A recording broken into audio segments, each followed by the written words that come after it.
আর রাস্তায় দাড়ি এবং টুপি দেখলেই, পাঞ্জাবি দেখলেই এরা এই জামাত শিবির, এরাই জামাত শিবির। স্বাধীনভাবে চলাফেরাও করা যায় না অনেক সময়। দেখা গেল একটা বাস স্ট্যান্ডে এক জায়গায় যাইতে হলে বিভিন্ন ধরনের প্রশ্নের সম্মুখীন হইতে হইতো আইন শৃঙ্খলা বাহিনীর কাছে। আপনি কই যান, কি আসবেন, কি পরিচয়, ঠিক আসছেন, ঠিক আছেন, ব্যাগে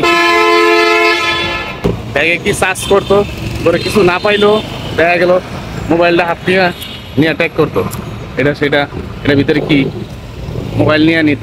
মোবাইল চাইলে তারপর আবার বলতো এই মোবাইল নিতে হইলে তাহলে তোমার থানায় যাইতে হইব, মোবাইল নিতে হইলে তোমার থানায় যাইতে হইব।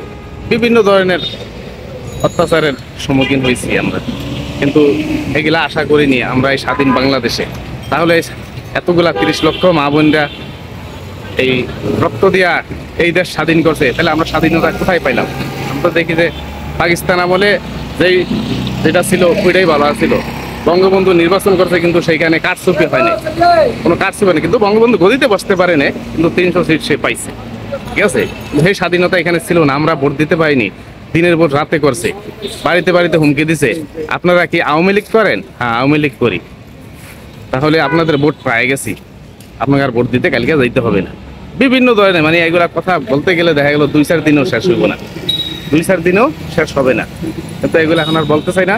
যাই হোক, যা হয়েছে আমাদের ভাগ্যে এটা ছিল।